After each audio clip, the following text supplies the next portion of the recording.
The C language is one of the most famous language.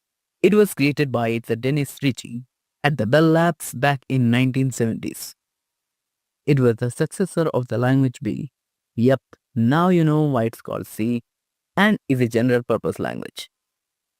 C is strongly associated with the Unix, as it was developed to write the Unix operating system. Now don't confuse C with C++, as C++ was developed as an extension of C, and both languages have almost the same syntax. And also, C++ supports classes and objects, while C does not. So, why is C such a big deal? Because it's super beginner friendly. And if you ask any senior, hey, what's a good computer language to start with? You'll get the answer, it's C. But what about Python or Java? It's C. Okay, it's C. Hey there, welcome to SARs, and I am SAR. I'm here to make coding easy like a piece of cake. Let's get you started with your first C program. First, open up any code editor. Well, anyone who would like to code will open the code editor. I prefer VS Code because it's clean, powerful, and beginner friendly.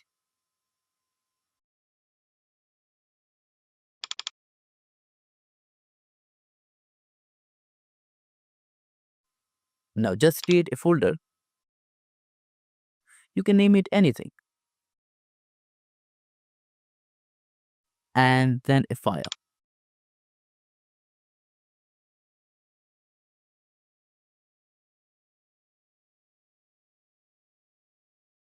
For writing a C code, you need to give it an extension.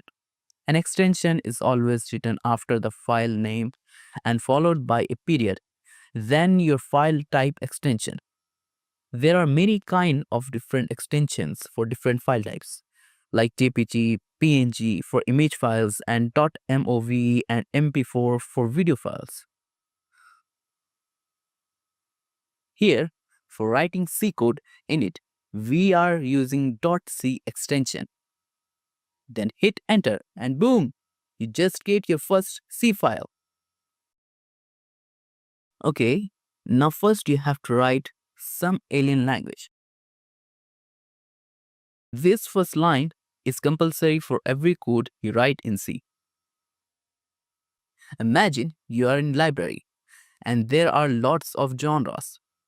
You want to read them all, but you can't because you got test tomorrow. So you grab the one that matter for your test tomorrow. Same goes here.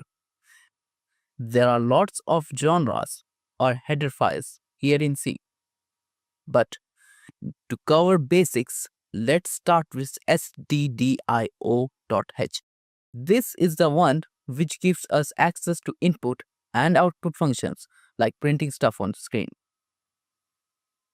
Standard input output. And hash include here says, it says include. Then write these magic words, int main, parenthesis open and close, followed by the braces open and return 0 and braces close. This right here, you can say a boilerplate of a C. You can find this alien language singing in nearly every code, even in some big ones. This is called main function. You might sometimes see it written as void main instead of int main. And when you do, it usually won't include return 0. Let's worry about it in later video. For now, let's print something onto the screen, for which you have to write another alien thingy called printf, followed by the quotation marks, which are surrounded by the parentheses, and line end with the semicolon. This line is how we tell the computer, hey, show this text. Whatever you type inside those quotation marks gets printed on the screen. Try typing your name. or anything you like. Let's write Hello World first, as all people would love to write this thing. This is like some kind of generational thing, which great grandfather is passing throughout his generations.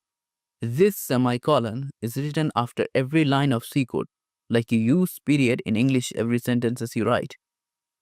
And for some reason, it is called terminator, probably because it indicates that line ends here in code. You can see it here as well as after return 0 line. Now, hit that little triangle shaped run button in your editor to run the code.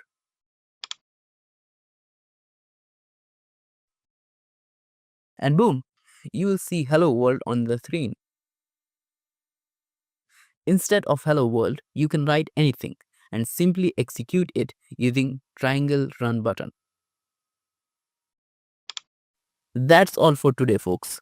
You just wrote your first C program, learn about your header files, the main function, and how to print to the screen. Catch you in the next video. Until then, peace out.